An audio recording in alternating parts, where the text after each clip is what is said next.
Buenas tardes a todos y a todas. Principalmente desde mi rol de vicepresidenta del COPEC, agradecerles por supuesto la presencia. Para nosotros es un relanzamiento, como se mencionó esta mañana, es un relanzamiento de esta institución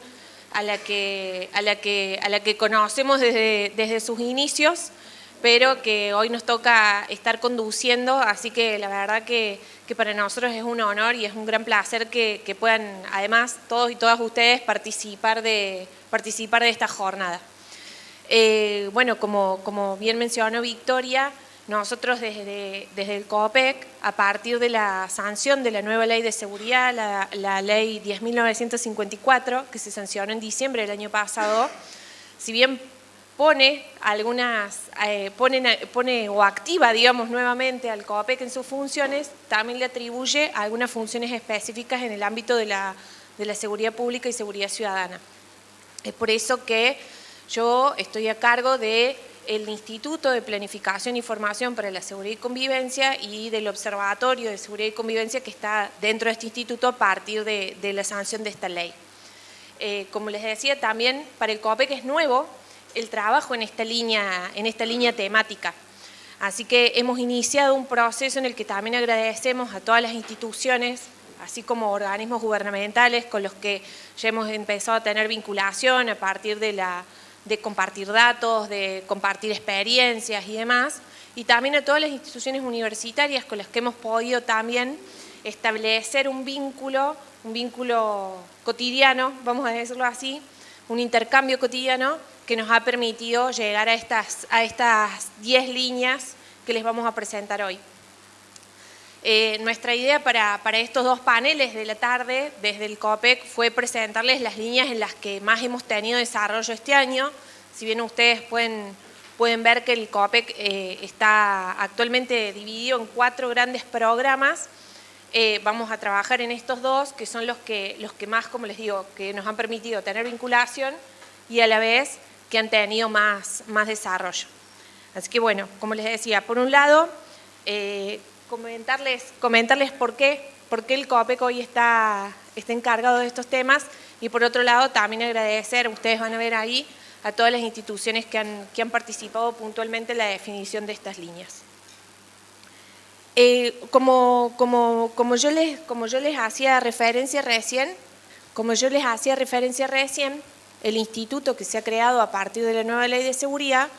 tiene como misión asistir en la planificación, en el control y la evaluación, sobre todo en lo que hace a los programas de capacitación de las fuerzas de seguridad, de las guardias locales de prevención, que es otra de las innovaciones, digamos, de la nueva ley de seguridad, y de los prestadores privados de seguridad. Esas funciones además se le atribuye la elaboración de un plan estratégico que tenga que ver con la seguridad y convivencia para nuestra provincia. Y retomando un poquito lo que hablábamos esta mañana y cuáles fueron esos lineamientos que nos plantearon ya sea los parlamentarios de las comisiones para el futuro o el mismísimo Daniel Sobato y demás, tratamos de pensar en estas 10 líneas como un gran acuerdo que haga la seguridad y la convivencia de nuestra provincia, pensándolos también en el largo plazo, que no nos quedemos en el corto plazo, en lo que hace a la gestión diaria de la seguridad, sino que fuera un espacio en el que nos permitiera pensar un poquito más allá. De este proceso participaron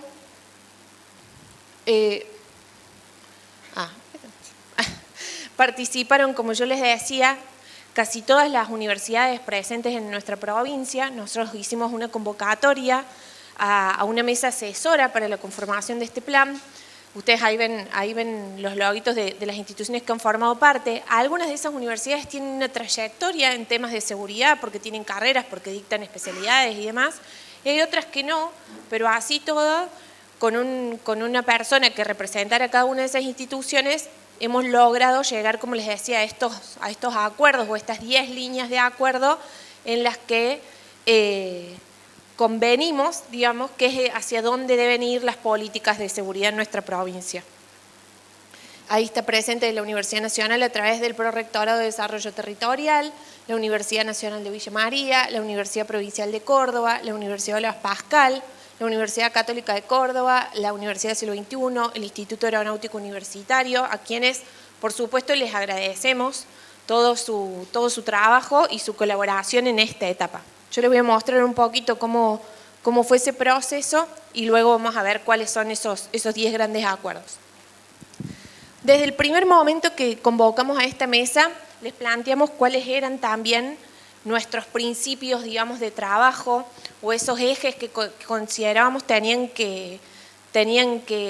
subyacer a todo ese proceso. Por eso ustedes ahí ven que hablamos del diálogo intersectorial, de la recuperación de los saberes y el trabajo colaborativo entre las instituciones, de la promoción de la seguridad y la convivencia ciudadana como principio fundamental, la toma de decisiones basada en evidencia, la vinculación entre el gobierno y la academia, todas cuestiones que desde COPEC siempre hemos sostenido que tenemos que basarnos en el diálogo, en el consenso, en los acuerdos de distintos sectores, pero que acá nosotros lo planteamos, como les decía, como los principios y los supuestos que subyacían a este trabajo colaborativo que hicimos con las universidades. Creyendo que muchas veces cuando contamos este tipo de experiencias, incluso en otros lugares, llama la atención muchas veces cuál es la posibilidad de articulación, pero no entre distintas universidades o entre distintos sectores, pero lo cierto es, como bien mencionaron también a la mañana, o como bien mencionó incluso el ministro de Economía hoy, Córdoba tiene como una gimnasia, ¿sí?, en el trabajo colaborativo, sobre todo con las universidades y entre el gobierno y las universidades. No es algo que nos costó, digamos. Convocamos, se sumaron y hoy por hoy estamos trabajando ya en algunos proyectos concretos que tienen que ver con hacia dónde podemos implementar políticas. Acá les resumí un poquito cómo fue el proceso de trabajo de esa convocatoria a las universidades, la definición de cuál era esa mesa asesora, qué personas iban a participar. Como les decía, algunas de esas personas son especialistas en seguridad, otros no, pero conocen del proceso, conocen de la planificación en políticas públicas. Hicimos circular un documento preliminar que nosotros desde el equipo del instituto habíamos elaborado y a partir de ahí empezamos a receptar todas las observaciones, comentarios y aportes que podían hacer las instituciones a ese documento. Por eso, para nosotros es tan importante esta definición de las 10 líneas, como les decía, porque pasa a ser un acuerdo, ¿sí?, de la seguridad y la convivencia de la Córdoba que queremos, ¿sí?, de cómo queremos que sea la seguridad y la convivencia en Córdoba, propuesta en 10 grandes líneas. Bueno, como les decía, a partir de esa revisión, de ese ida y vuelta, logramos tener un documento que ustedes lo van a encontrar publicado también en la página del COPEC y finalmente estamos trabajando en concretar, digamos, proyectos específicos con cada universidad en cada una de esas líneas o en algunas de esas líneas. Por supuesto que entendemos, como les decía, que pensando en el largo plazo, no es algo que nosotros vamos a agotar probablemente en un año, vamos a agotar todas esas líneas en los proyectos que elaboremos con las universidades o que concretemos con las universidades, pero sí la idea es empezar a trabajar desde ahí. De hecho, bueno, tenemos ahí en marcha uno que tiene que ver más con la convivencia y ahora vamos a poner en marcha uno que tiene que ver más con la formación. Como yo les decía, para nosotros fue muy importante llegar a estos acuerdos porque además lo que tuvimos que pensar, como decía también el intendente Pasarini hoy, era cuál era el objetivo, ¿no? Tener en claro cuál era el objetivo que nos estaba uniendo en esa mesa. Nosotros propusimos en ese documento preliminar o en ese documento que hicimos circular algunas de esas ideas o de esas grandes líneas, pero lo cierto es de que, claro, a partir de la discusión con otros técnicos, con otros académicos y demás, eso se iba incrementando y se iba retroalimentando. Así que propusimos, o llegamos, como les decía, al acuerdo de 2 líneas que nos parecen transversales con respecto a este plan o a este gran acuerdo de la seguridad y la convivencia para la provincia de Córdoba y 10 líneas que son las 10 líneas estratégicas en las que vamos a enmarcar esos proyectos concretos. Las 2 líneas transversales que entendemos que atraviesan de manera completa, digamos, a estas otras 10, tiene que ver con promover una cultura de la prevención integral de los delitos y las violencias en nuestra provincia y tiene que ver con el seguimiento, el monitoreo y la evaluación de las políticas, programas y proyectos que surjan de este plan. Eso, como les decía, de nuevo, y sin ponernos tan de acuerdo, digamos, con lo que mencionamos esta mañana, tiene que ver con fortalecer también esas instituciones que son las que trabajan en temas de seguridad, y promover una cultura de la prevención integral de los delitos tiene que ver también con que desde todas las áreas podamos trabajar en sociedades más seguras, en sociedades que sean vivibles, ¿sí? En ciudades vivibles. Así que bueno, a partir de esas, como les decía, de esas dos líneas transversales, llegamos al acuerdo de estas 10, que tienen que ver, fíjense ustedes, con fortalecer la formación de las fuerzas de seguridad, las guardias locales y la seguridad privada, promover la generación, gestión y transparencia de la información, impulsar la incorporación de tecnologías para la prevención y el análisis de los delitos, adecuar y fortalecer el marco legislativo vigente, promover la participación ciudadana y afianzar la gobernanza del sistema de seguridad, potenciar la modernización de la administración de justicia y del sistema carcelario, promover una convivencia social pacífica, desarrollar y fortalecer la infraestructura urbana de la seguridad y consolidar la prevención de la violencia institucional. Como yo les decía, nosotros encontramos en estas 10 líneas o en estos 10 títulos esos grandes acuerdos. Por supuesto que ahora hay que ver cómo, ¿no? Como decía Emilio esta mañana, ahora hay que ver cómo llegamos a concretar esas cuestiones. Pero sí entendemos que hacia ahí es hacia donde, como les decía, tanto técnicos o académicos o expertos o distintas instituciones han acordado en que para ahí debe ir la seguridad. A este documento de estas 10 líneas, nosotros, una vez concretado, digamos, o finalizado ese documento, lo que hemos hecho es hacerlo llegar a los espacios de decisión, digamos, los espacios de decisión y a los espacios de gestión, para que también sepan que trabajando desde ese lugar podemos aportar muchas veces a la gestión cotidiana sin ser que estemos elaborando o que estemos gestionando la política inmediata, ¿sí? Pero son como esas, como les decía, como ese norte hacia el que queremos llegar. Con respecto a la primera, que tiene que ver con la formación de las fuerzas de seguridad, las guardias locales y la seguridad privada, como yo les decía, que es ahora además uno de los desafíos que tenemos para el 2025, que estuvimos ahí cerrando estos días de cómo va a ser ese trabajo, tiene que ver con revisar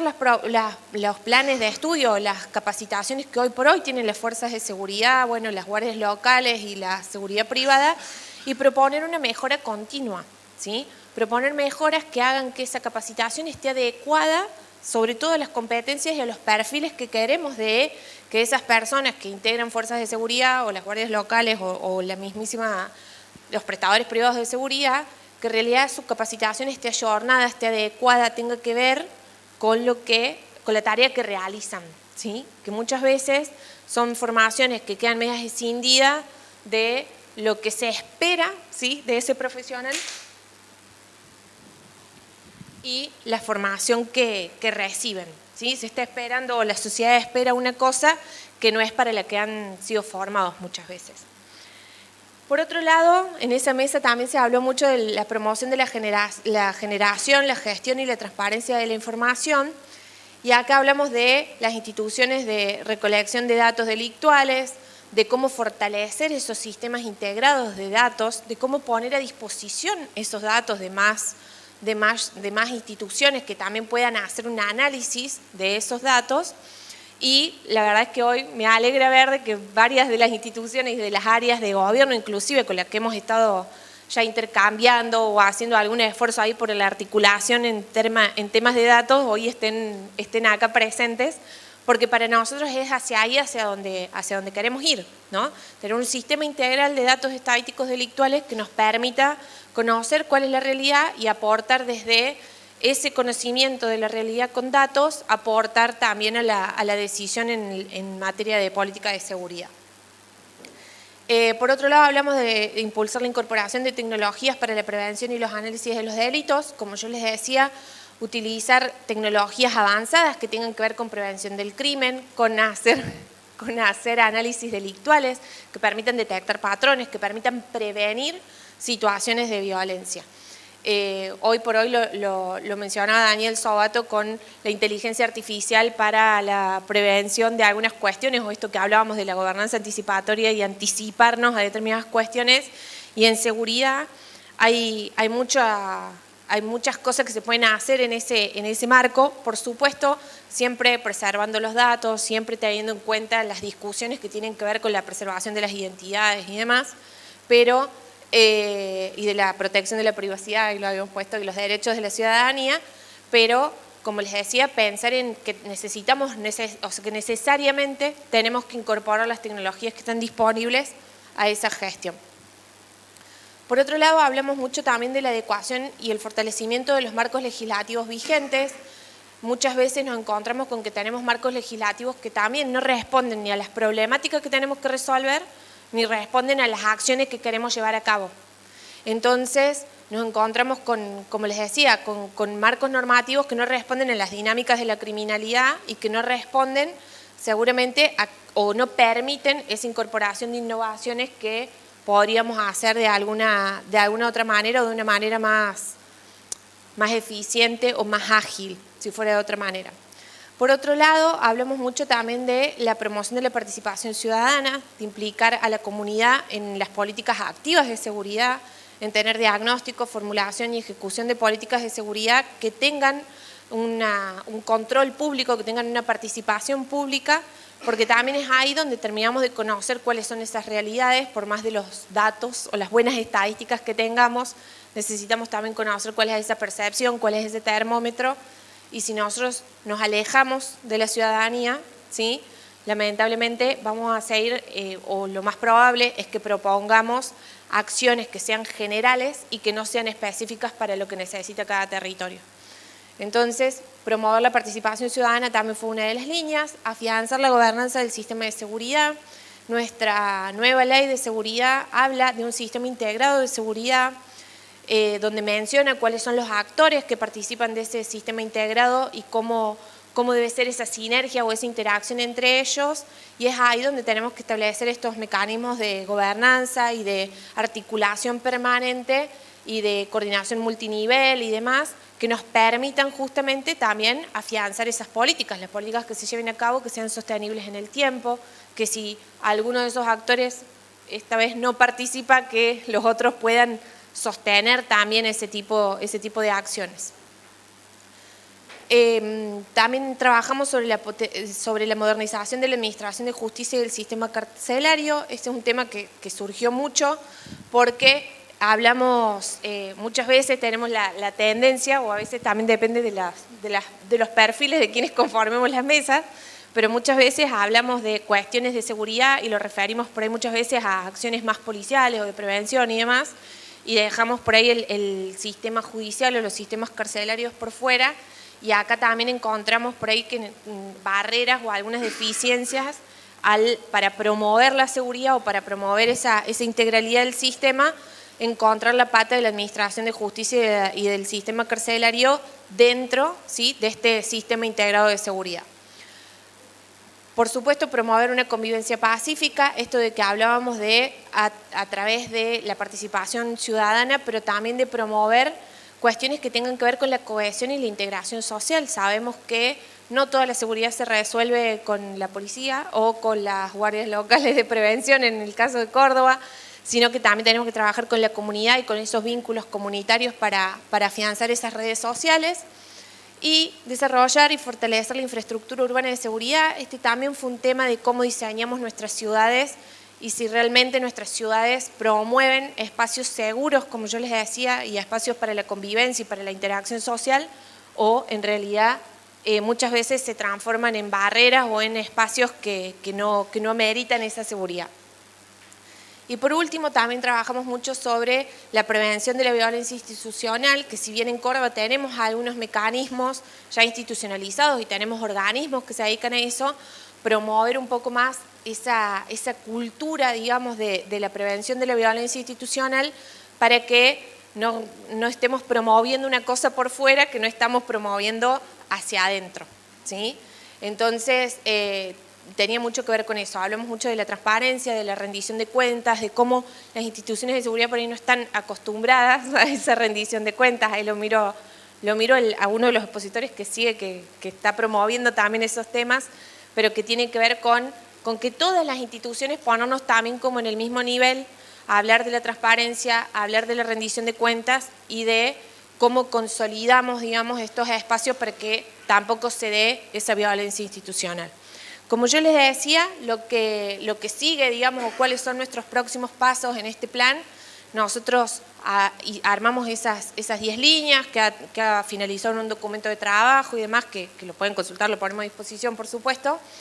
Le hicimos llegar a los actores políticos, a los actores que están gestionando estas áreas puntualmente, y a partir de ahí también hemos tenido algunas decisiones políticas que son hoy las que nos impulsan también a seguir trabajando en algunos proyectos específicos. Vamos a trabajar, como les decía, en uno que tiene que ver con convivencia más específicamente, y vamos a trabajar en uno con todas las instituciones universitarias que tiene que ver con la formación policial. Entonces, ahí, bueno, el año que viene nos encontraremos para mostrarles cuáles son los resultados de esos proyectos. Para nosotros, como les decía, ha sido un desafío porque el COAPEC se puso en marcha este año y fue un desafío convocar, que las instituciones participaran y demás, pero hemos tenido muy buena respuesta y hemos llegado, yo creo, a tener un documento de base que nos permite hoy proyectarnos para lo que sigue. Así que yo les agradezco porque además los panelistas que siguen han participado de esta mesa